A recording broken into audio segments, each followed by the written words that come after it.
നിങ്ങൾ എപ്പോഴെങ്കിലും നിങ്ങളുടെ മുറിയിൽ വെറുതെ ഇരുന്ന് കറങ്ങുന്ന ഫാനിലേക്ക് നോക്കി ഒന്നും തോന്നാതെ ഒരു മരവിപ്പോടെ ഇരുന്നിട്ടുണ്ടോ?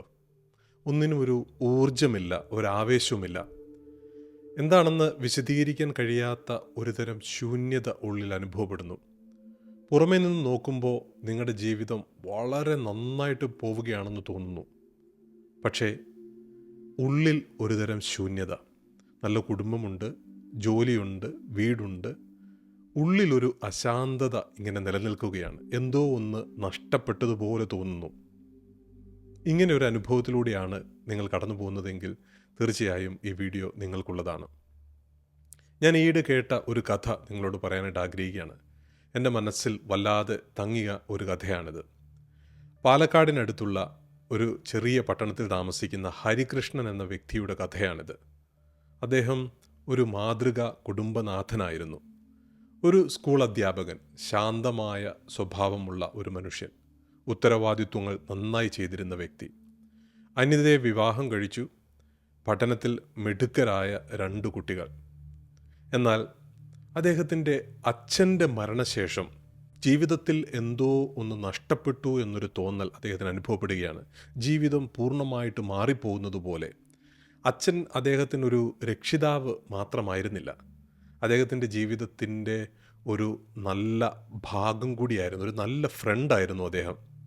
എല്ലാ വൈകുന്നേരങ്ങളിലും അവർ ഇങ്ങനെ വരാന്തയിലിരുന്ന് ഒരുമിച്ച് ചായയൊക്കെ കുടിച്ച് രാഷ്ട്രീയം മുതൽ തെങ്ങ് കൃഷി മുതൽ അങ്ങനെ നാട്ടിൽ നടക്കുന്ന എല്ലാ കാര്യങ്ങളും അവർ ഒരുമിച്ച് സംസാരിക്കുമായിരുന്നു. അച്ഛൻ്റെ മരണശേഷം അതൊരു വലിയ ഗ്യാപ്പായിട്ട് മാറി, ഒരു വലിയ നിശബ്ദതയായിട്ട് അദ്ദേഹത്തിന് അനുഭവപ്പെടുകയാണ്. ഹരി തൻ്റെ ജീവിതം മുൻപോട്ട് ഇങ്ങനെ കൊണ്ടുപോവുകയാണ്. അദ്ദേഹം ജോലിക്ക് സ്ഥിരമായി പോയി, വീട്ടിലെ ബില്ലുകളൊക്കെ അടച്ചു, കുട്ടികളെ പഠിക്കാനായിട്ട് സഹായിച്ചു. പക്ഷെ ഉള്ളിൽ അദ്ദേഹം ഒരു വിചിത്രമായ വേദനയോടെയാണ് കടന്നു പോകുന്നത്.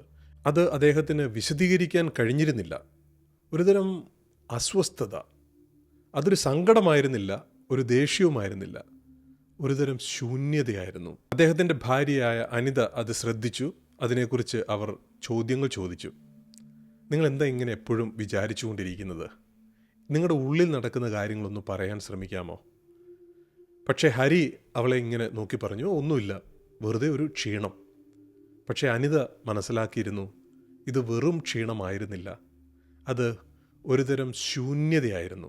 ജീവിതത്തിൽ അനുഭവപ്പെടുന്ന ഒരു നിർവികാര്യതയായിരുന്നു. ഒരു ദിവസം വൈകുന്നേരം വീട്ടിലേക്ക് വരുന്ന വഴിക്ക് പാല് വാങ്ങിക്കൊണ്ടുവരാനായിട്ട് അദ്ദേഹം മറന്നു. അനിത അദ്ദേഹത്തോട് ദേഷ്യപ്പെടുകയാണ്. ഹരി തിരിച്ചും ദേഷ്യപ്പെട്ടു. കുട്ടികൾ എന്ത് ചെയ്യണമെന്നറിയാതെ ഇത് കണ്ട് പേടിച്ച് നിന്നു. അന്ന് രാത്രി കണ്ണാടിയിൽ തൻ്റെ പ്രതിബിംബം നോക്കി ഹരി അദ്ദേഹത്തോടൊരു ചോദ്യം ചോദിച്ചു. ഞാൻ എവിടെ പോയി? യഥാർത്ഥ ഹരി എവിടെയാണ് ഒളിഞ്ഞിരിക്കുന്നത്?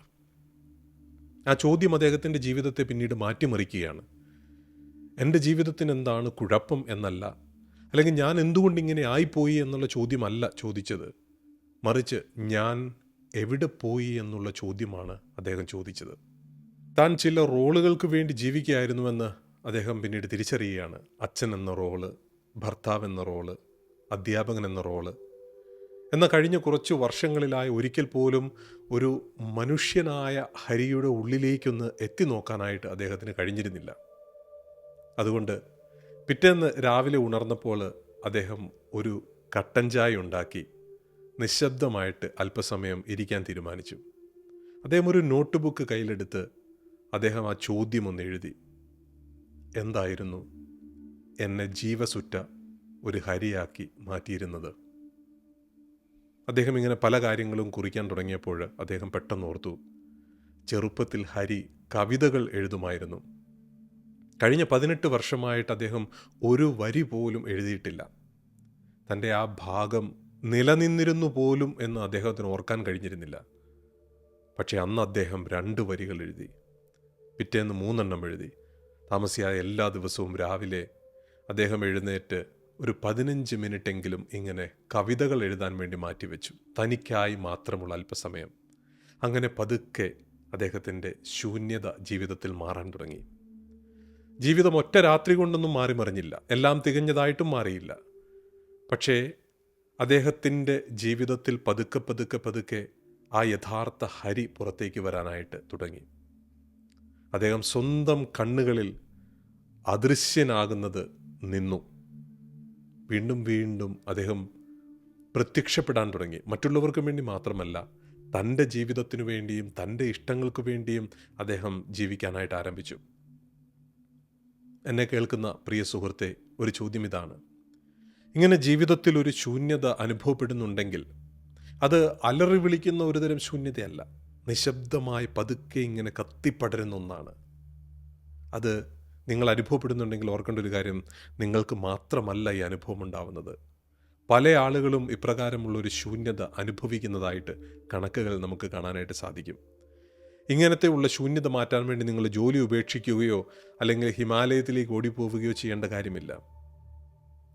ഒരു പക്ഷേ നാളെ രാവിലെ അല്പസമയം നിങ്ങൾക്ക് വേണ്ടി ഒന്ന് മാറ്റിവെക്കാനായിട്ട് കഴിഞ്ഞാൽ, ഫോണില്ലാതെ വാർത്തകളില്ലാതെ ഒരല്പസമയം നിങ്ങൾക്ക് വേണ്ടി മാത്രം മാറ്റിവെച്ചിട്ട് ഈ ഒരു ചോദ്യം ചോദിക്കാം. ഹരി ചോദിച്ചതുപോലെ, ഞാൻ എവിടെ പോയി? എന്തായിരുന്നു എന്നെ ജീവസുറ്റ ഒരു മനുഷ്യനാക്കിയിരുന്നത്? ആദ്യ ദിവസം ഒരുപക്ഷെ ഉത്തരം കിട്ടിയെന്ന് വരില്ല, പക്ഷെ ചോദിച്ചുകൊണ്ടേയിരിക്കുക. എവിടെയായിരുന്നു എൻ്റെ ജീവിതത്തിൻ്റെ സന്തോഷങ്ങൾ ഒളിഞ്ഞിരുന്നത്? എവിടെയാണ് എനിക്ക് എന്നെ തന്നെ നഷ്ടമായത്? ചിലപ്പോൾ നിങ്ങളുടെ ജീവിതത്തിൽ നഷ്ടപ്പെടുന്നത് ഏതെങ്കിലും ഒരു വസ്തുവായിരിക്കില്ല, അത് നിങ്ങൾ തന്നെ ആയിരിക്കും. നിങ്ങൾ നിങ്ങൾക്കായി വീണ്ടും പ്രത്യക്ഷപ്പെട്ടു തുടങ്ങുമ്പോൾ ഏറ്റവും ചെറിയ കാര്യങ്ങൾ പോലും വളരെ മനോഹരമായിട്ട് അനുഭവപ്പെടാൻ തുടങ്ങും. അതുകൊണ്ട് ജീവിതത്തിൻ്റെ ശൂന്യത നിങ്ങൾക്ക് അനുഭവപ്പെടുന്നുണ്ടെങ്കിൽ അത് ഒരു ഇൻവിറ്റേഷനായിട്ട് കാണുക, ഒരു ക്ഷണമായിട്ട് കാണുക. നിങ്ങളുടെ സ്വന്തം ജീവിതത്തിലേക്ക് തിരികെ വരാനായിട്ടുള്ള ഒരു നല്ല ക്ഷണം, നിങ്ങളുടെ ഉള്ളിലേക്ക് തിരികെ പോകാനായിട്ടുള്ള ഒരു നല്ല ക്ഷണം. ആ ക്ഷണത്തിന് മറുപടി പറയുക. ഈ വീഡിയോ കണ്ടതിന് നന്ദി. ഈ വീഡിയോ നിങ്ങൾക്ക് ഇഷ്ടമായെങ്കിൽ മറ്റൊരു വീഡിയോ കാണാനായിട്ട് നിങ്ങളെ സ്വാഗതം ചെയ്യുന്നു. ഇതിനെക്കുറിച്ചുള്ള അഭിപ്രായങ്ങളും നിങ്ങളുടെ നിർദ്ദേശങ്ങളും കമൻസുകൾ അറിയിക്കുമല്ലോ. മറ്റൊരു വീഡിയോയിൽ നമുക്ക് വീണ്ടും കാണാം. Thank you.